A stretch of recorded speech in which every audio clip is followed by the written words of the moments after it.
ایک شخص رسول اللہ صلی اللہ علیہ وسلم کی خدمت میں حاضر ہوا اور اس نے اپنے بوڑھے باپ کی شکایت کی، یا رسول اللہ صلی اللہ علیہ وسلم، میرا باپ مجھ سے پوچھتا نہیں اور میرا مال خرچ کر دیتا ہے۔ آپ صلی اللہ علیہ وسلم نے اس کے باپ کو بلوایا۔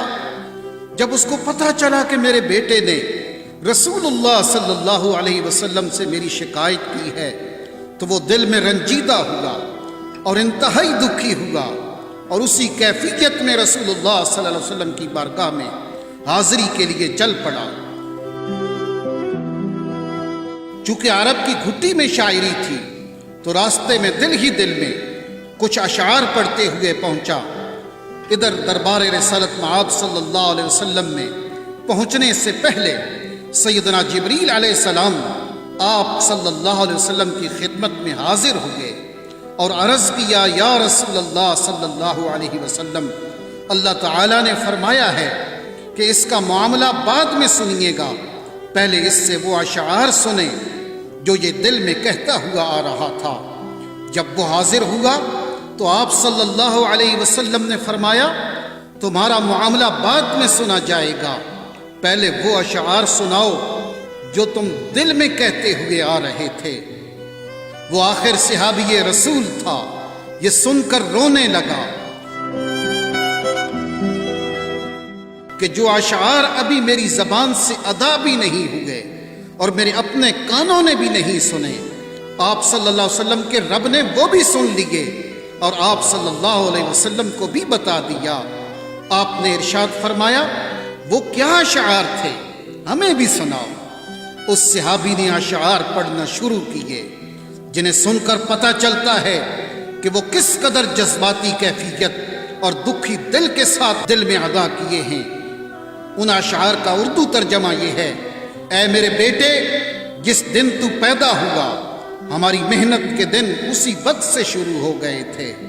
تم روتے تھے تو ہم سو نہیں سکتے تھے، تم کھاتے نہیں تھے تو ہم بھی کھا نہیں سکتے تھے، تم بیمار ہو جاتے تو تجھے اٹھا کر ہم مارے پھرتے تھے، کبھی کسی طبیب کے پاس تو کبھی کسی طبیب کے پاس کہ تجھے کچھ ہو نہ جائے، کہیں تم مر نہ جاؤ، حالانکہ موت الگ چیز ہے اور بیماری اور چیز ہے۔ پھر تمہیں گرمی سے بچانے کے لیے میں دن رات کام کرتا رہا کہ میرے بیٹے کو ٹھنڈی چھاؤں مل جائے، تجھے سردی سے بچانے کے لیے میں نے بھاری بھرکم پتھر اٹھائے کہ میرے بیٹے کو ٹھنڈ نہ لگے۔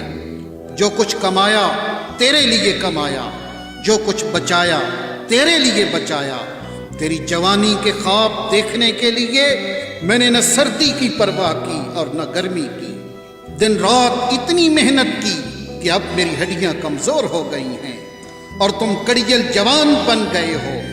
پھر مجھ پر خزاں نے ڈیرے ڈال دیے، لیکن تیرے اوپر بہار آ گئی، میں جھک گیا اور تم سیدھے ہو گئے۔ اب میری خواہش اور امید پوری ہوئی کہ تم ہرے بھرے ہو گئے ہو۔ سوچا کہ اب زندگی کی آخری سانسیں تیری چھاؤں میں بیٹھ کے گزاروں گا، مگر یہ کیا ہوا کہ جوانی آتے ہی تیرے تیور بدل گئے، تیری آنکھیں ماتھے پہ چڑھ گئیں، تم اس لہجے میں بات کرتے ہو کہ میرا سینہ پھٹ جاتا ہے۔ اس انداز سے تو کوئی اپنے نوکر سے بھی بات نہیں کرتا۔ میں نے اپنی ساری امیدیں چھوڑ دیں اور سمجھ گیا کہ میں تیرا باپ نہیں، نوکر ہوں۔ نوکر کو بھی کوئی ایک وقت کی روٹی دے دیتا ہے، تم مجھے نوکر سمجھ کے ہی مجھے روٹی دے دیا کرو۔ یہ اشعار سناتے سناتے بوڑھے باپ کی نظر جب رسول اللہ کے چہرے انور پہ پڑی تو دیکھا کہ آپ صلی اللہ علیہ وسلم اتنا روئے کہ آپ کی داڑھی مبارک تر ہو گئی۔ آپ صلی اللہ علیہ وسلم جلال میں اٹھے، اس کے بیٹے کو سختی کے ساتھ فرمایا، انت ومالک لابیک، تم اور تمہارا سب کچھ تیرے باپ کا ہے۔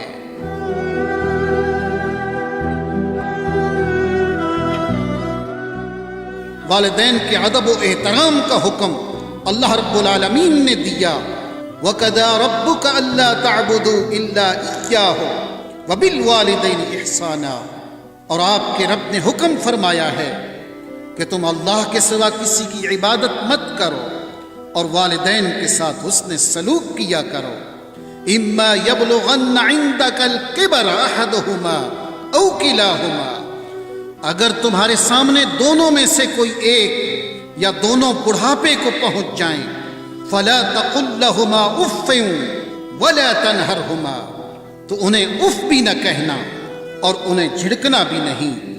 وقل لہما قولا کریما، اور ان دونوں کے ساتھ بڑے ادب سے بات کیا کرو۔ واخفض لہما جناح الذل من الرحمہ، اور ان دونوں کے لیے نرم دلی سے عاجزی و انکساری کے بازو جھکائے رکھو۔ وقل رب ارحمہما کما ربیانی صغیرا، اور عرض کرتے رہو اے میرے رب ان دونوں پر رحم فرما جیسا کہ انہوں نے بچپن میں مجھے پالا تھا۔